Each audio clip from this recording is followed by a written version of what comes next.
Welcome to The Kingdom, a podcast dedicated to CCBC Essex Athletics in a land defended by Sir Ross's Knights. Now here's your host, Rocco Jeppy. Hello again, Knights Nation. Rocco Jeppy here for The Kingdom podcast, and we are happy to have you for episode number 22. This is the first of our best of episodes, where we're going to take a look back at some of the highlights of our first 4 episodes of this podcast. And again, we thank you for being here. It was an exciting time for us. So without further ado, let's get to our first clips here. This is going to be our interview with head coach Joe Fiedler for men's soccer. This was our opening preview to the soccer season, and we're going to listen to some of the best cuts from that from head coach Joe Fiedler. Again, thanks for joining us. You're listening to the best of the Kingdom podcast, part 1. Let's get into talking about some of these student athletes this year. A good amount of returners, and a returner from a couple of years ago that helped make that squad special in its own right. Talk about your returners and what they'll bring to the team. Some of the returners are Colme, Rios, center midfielder. Our All-American is back, Isaiah Price. He was, I think, 4th in the country in scoring. Another returner was a holding midfielder, Opara Ashaheen, who was just a solid player. A local kid, Hamza Aguidre, is back as a right back. Another local kid, Will Tanay, is back as an outside half. We have a nice group returning, and hopefully they can guide some of the younger guys and get them to develop a little quicker. Now, you hear coaches talk all the time, championships are great and records are great, but, things like All-American status, All-Region status, getting kids to the next level. You've had an All-American in every single year that you've been here. Talk about how that feels and, what really goes into that. Well, obviously, it feels great. I mean, 7 years, 7 All-Americans. I think 4 of those were public school kids. 3 of those were private school kids. What goes into that is if you have a winning record, kids get a little more notoriety than the teams that don't. Our kids work hard. They do the right thing on the field, and as such, they get recognized for it. So, we've been lucky with the All-Americans. It's really kind of nice to have. It's Essex. We have a flyer with, 100 All-Americans from CCBC Essex, which is pretty impressive in itself. Let's get to the newcomers, and we're going to start with a unique bunch, a trio for us this year. Let's talk about our guys from the land of the rising sun, how you went out and how that started and how you kind of clinched it and got our 3 Japanese student athletes here this year. We have 3 Japanese players, a forward, a midfielder, and a back, and we made contact with a coach last year who had a team. It just so happened that team came to the state. We got to see them play. We got to play against them. And then it just so happened that one of my assistants was at a tournament and they played there as well. So we started talking to their coach to see if they had any willingness to come to America, and between myself and the coach, we talked about a lot of different players, and we selected these 3, and so far they've been really great kids, really good soccer players, but best of all, great kids. That's awesome. It's good to know, and of course, folks, you can keep an eye on them all season long. Talk about some of the other newcomers, some of the statessiders, and what you expect from them. So a couple of new kids. We have Andy Portillo, is a PG County boy who plays center midfield. He's a really nice player. Marvin Martinez, same thing. Sam Mejia, Oxa, I can't pronounce his last name, and another Sam. Those guys played on the same club team, and they're all very good players. We have another outside player, Sam Aduna, came from Northern Virginia, and there's so many new players. I should have brought a roster, but we're really happy with what we have. We're grateful for the kids that elected to come here. They work hard, and so far, so good. I'm happy with the early season progress. We just need to, again, progress each day. Talk about your goals, the projections for this team, and how you will define success come the end of the season. Well, there's every year I kind of say the same thing. There's a bunch of goals. One goal is to win Region 20 again, and then the ultimate goal is to go to the Nationals. Once at the Nationals, you just try to do your best and move on. But they're the two biggest goals every year is Region 20. Oh, I forgot, winning Maryland JUCO is always a nice thing as well. So those three things, no order, but we would just like to continue to have success. Is there any, anything to the fact that this is going to be the last year of us in Division II or Division I rather, with the creation of Division II? Is there any kind of part of you that would like to, go out with a bang, or is it just business as usual?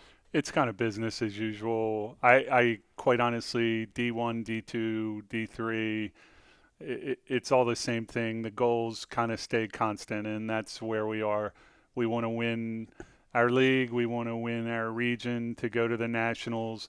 Ultimately, the goal is to be successful. And a lot of that success, if you're successful in the field, a lot of the kids enjoy that success as well, because then a lot of coaches are watching you. And coaches are asking about your players, and coaches are offering different things, scholarships and such to players. And that's one of the big goals as well, to move kids on. There you have it, our first interview of this podcast, the Kingdom Podcast, and that was head coach Joe Fiedler from men's soccer, our preview this year, discussing the team prior to the season. And you heard him talk about the student athletes and returners and new student athletes. A bunch of those student athletes with postseason honors. We're talking about Isaiah Price, Marvin Martinez, Rinya Soy, Opie Aseheni, and Kota Tuchizawa, all receiving all Region 20, Division 1, and all Maryland JUCO Conference honors. Isaiah Price, he picked up his second All-American award in as many seasons. And of course, one of those things head coach Joe Fiedler talked about in the interview is that he's always looking to get his student athletes to the next level. Of course, those type of accolades will definitely help with that. Division II comments there. Of course, the NJCAA is starting Division II for men's and women's soccer next season. The Knights will be in Division II, as we're a Division II institution.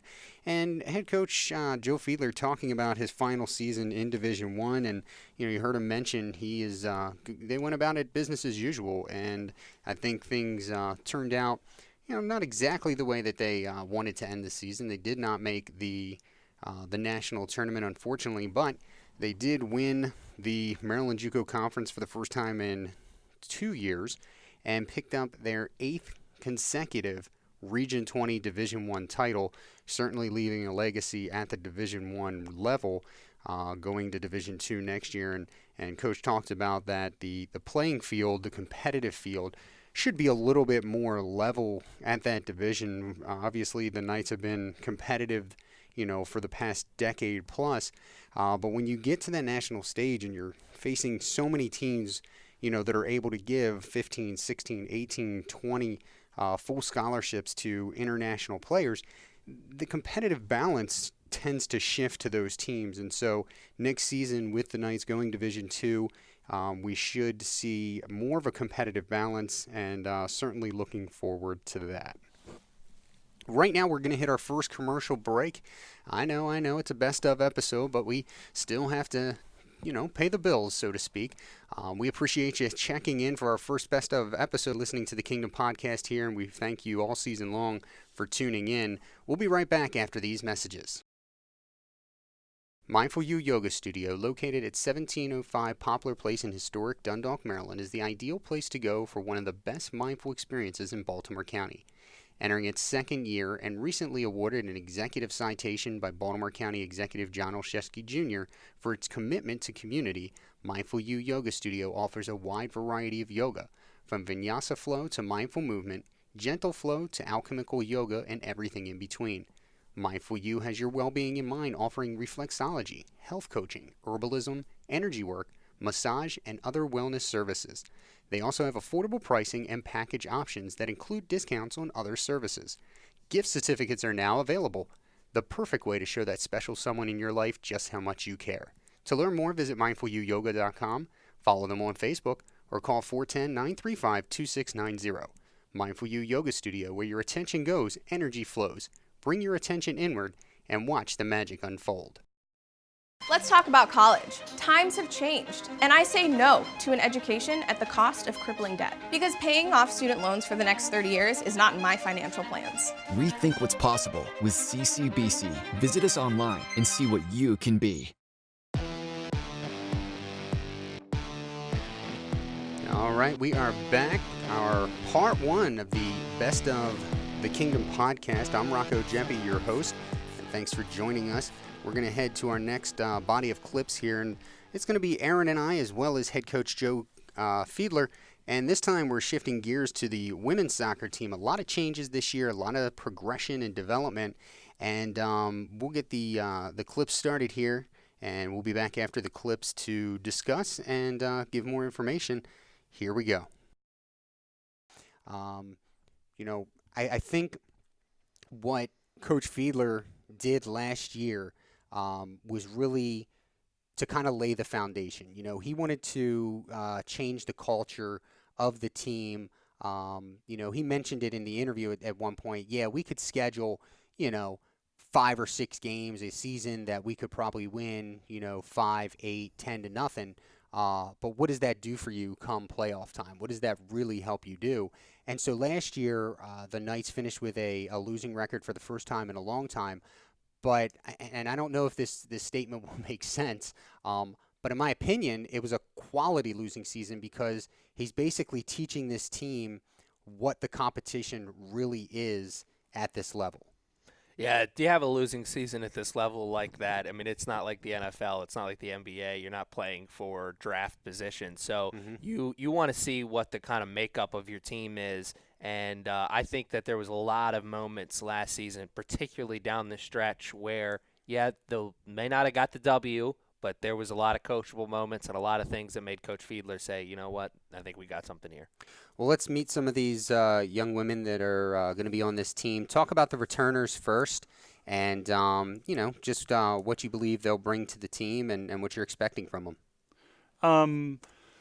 So we have a bunch of returners. I'll just name a few. Mia Ramirez, who played holding midfielder. She tackles the ball real hard. She's just a real go-getter. Michaela Boyle, who scored a ton of goals for us last year. A local Eastern Tech girl. Peyton Abruzzi played keeper for us last year. She's back and do a good job. And then Taylor West is back as well. I think Taylor played everywhere but goalie last year. So I think we have some versatile people coming back. So let's talk about who you're going to pair them up with. Obviously, good amount of turnover each year at this level. Talk about the newcomers, a bit of a mix, I think, for the team where the newcomers this year are actually encompassing freshmen and some transfers on the team as well. Yeah, I'll just talk about a few of them. Kara Dietrich, Perry Hall girl, just a really good player. I think she was first team All-State. Danny, I can't pronounce her last name, played at Sparrows Point, is an outside back, super fast. Riley Faulkner, another Perry Hall girl, really good with the ball. Natalie Berkey and Emily Vetri both transferred from other schools. They're going to help shore up the middle of the field. They're very versatile as well. We have a good group. The last thing that we talked to Coach Fiedler about, his projections, goals, and success for this year, and he didn't really hesitate too much. He said the goal for this year's team is they want to win the region. He believes they have the talent to do it. And looking around the region for Division I, I think they have the talent to do it too. I think it's very possible. You know, there are some squads around the region that have perennially been right there at the top that don't really have that talent this year. And I think the region crown could be the Knights for the taking this year. Absolutely. It definitely could be. And they've got the talent, like you just said, but they've also got the coaching. So I think it's really going to come down to how do the players and how does the talent respond to the coaching, because this could be a 1972 Dolphins situation where they just run the table, but it also probably more than likely is going to be a situation where they're going to run into some adversity at some point, and how are they going to respond to that? Mm-hmm. All right, well, there you have it, our favorite sound bites from episode number 2. Myself, Aaron Thomas, and head coach Joe Fiedler for the women's team, and such an amazing turnaround to that team in 1 year to go from 7-9-1 to 19-4 overall. And you heard Aaron and I talking about. Aaron mentioned the cultural change last year. That's what they were doing. They were building that foundation last year to change the culture of women's soccer here at CCBC Essex. And little did we know when we were doing this podcast episode that all these weeks later the team would be 19-4. Coming back from their first national tournament in more than 2 decades, almost 2.5 decades. We joke that nobody on the team except for head coach Joe Fiedler was alive the last time that happened, and that includes his assistant coaches. So very much a long time ago. And a lot of that had to do with the players on the team, with the newcomers, with the returners. You heard Coach talk about Michaela Boyle having scored a lot of goals last year, and this year she played a different role and was more of a facilitator and a leader on the field. And obviously she got her goals. I mean, she finished the season this year with 8 goals. The Knights were led, of course, by Kara Dietrich, who was second in the nation with 52 goals, earning an All-American honor. And it was the first time a Knights women's soccer student-athlete had been an All-American since 2002. So a lot going on. The Knights win the region for the first time in 7 years, win the conference, and get to the district championship game, earn an at-large bid, and head to the national tournament in the final year of Division I for the Knights. And those young ladies that played well earned postseason honors as well. We talked about Kara Dietrich. She was all-region and all-conference. Riley Fackler, Emily Vetri, Katie Wysong, Michaela Boyle, Taylor West, and Danny Zachirka, all conference, all-region members of this team. And it was certainly a great ride. We heard at the end, toward the end of our clip there, that the goal for this team coming out of Coach Fiedler's mouth was to win the region. And Aaron had said, I think they have the talent to do it. And, of course, it came to fruition. So, really a big deal, big season for Knights women's soccer. And, of course, looking forward to what's in store next year. You're listening to the Kingdom Podcast, a podcast dedicated to CCBC Essex Athletics. We're going to hit our second break here. And when we come back, we have a couple more of our favorite clips from our first 4 episodes. Right now, we're going to hit a commercial break, and we'll see you on the other side. Jersey Mike's is a proud sponsor of CCBC Essex Athletics, located just 2.5 miles off campus at 7976 Honeygo Boulevard in White Marsh Plaza. Jersey Mike's offers a wide variety of cold and hot subs, sides, beverages, and desserts. CCBC faculty and staff, as well as students, receive 5% off with college ID. Visit today or call 410-237-8137. Jersey Mike's, a sub above since 1958. Let's talk about college. Times have changed. We've changed. I refuse to accept an education that comes with a mountain of crippling debt. I will not confuse a fancy name with a quality education. Let's talk practical. Let's talk flexible. Let's talk smart education. For all the practical thinkers, the achievers, the can't wait to get started types out there, your community college is waiting. Rethink what's possible with CCBC. Visit us online at ccbcmd.edu and see what you can be. We are back, the Kingdom Podcast, and this is part one of a best of compilation, and we appreciate you joining us for that. We appreciate you being here throughout the entirety. This is episode number 22, and all of you that have checked in on our first 21 episodes, very appreciative of that. You are the reason that we continue to do this. Moving on, in this best of episode, we take a look at episode 3, and this was our preview interview with volleyball head coach Jeffrey Koger. You hear us talk about the alumni game to get things started off, and then we talk about the volleyball culture. So here is myself and Aaron Thomas. So we've had a bit of an opportunity to see the team this year. A few Fridays ago, the annual alumni game, which started off a little bit weird to begin with. They had a few alum that weren't able to make it, so the alum had 5 people. So they ended up using James Beck, who's the husband of Rachel Kelly Beck, excuse me. And that was interesting to see that in and of itself. To his credit, really the only thing he was doing was A, taking up a space, and B, setting. There was not a single time where he went up for a kill or anything like that, which I think could have been detrimental on so many levels. It was a spirited night, of course. The volleyball alumni game is always a fun one, but kind of indicative of some of the things that we're going to hear that challenge this team for 2019 that head coach Jeffrey Koger is going to talk about. Yeah, it was an interesting afternoon for sure for the alumni game. Definitely didn't start out the way that the team wanted it to. They really struggled coming out of the gates against the alumni, but I thought it was really encouraging that they started to play not just better individually, but better as a unit.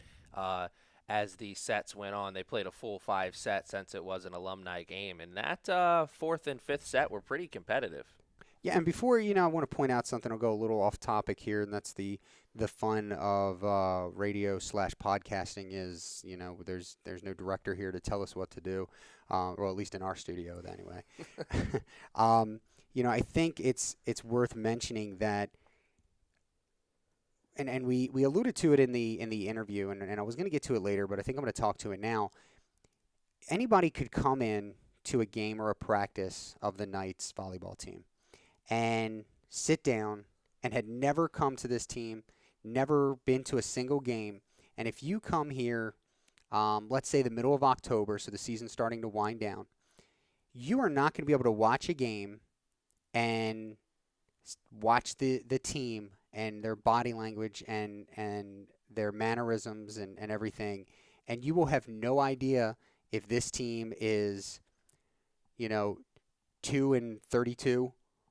18-18, 22-5.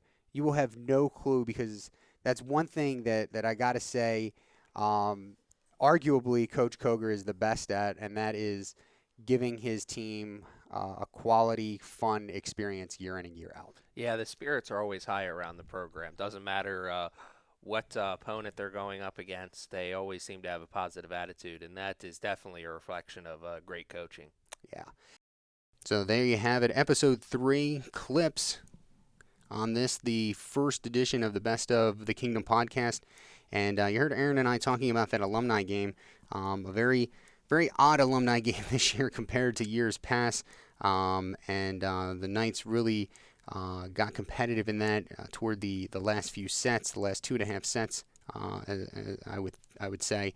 And then we talked about the atmosphere and the experience, and I think that's one thing that's important to being a student athlete and important for us here in the athletic offices is that our student athletes have a positive experience, and certainly head coach Jeffrey Koger facilitates that here for his student athletes, and we appreciate him for that. It's not a very easy thing to do when you're finishing the season with a losing record, but Koger and his staff, they do a really good job at doing that and giving the young ladies a great and positive experience. So we're going to hit our final commercial break here. When we come back, the episode 4 highlights, and then we're gonna get out of here, and we're going to go work on the next edition of our Best Of. You're listening to the Kingdom Podcast, a podcast dedicated to CCBC Essex Athletics. CCBC Essex Athletics would like to thank Chick-fil-A Nottingham Square, the official concession sponsor of Knights women's basketball. Find them in the lobby at home Knights basketball games or 10 minutes off campus at 5198 Campbell Boulevard in Nottingham, Maryland. You can also follow them on Twitter at CFA Nottingham SQ. Let's talk about college. Times have changed, and I refuse to accept an education that comes with a mountain of crippling debt. Because paying off student loans for the next 30 years is not in my financial plans. For all the practical thinkers, the achievers, the can't wait to get started types out there, your community college is waiting. Rethink what's possible with CCBC. Visit us online at ccbcmd.edu and see what you can be.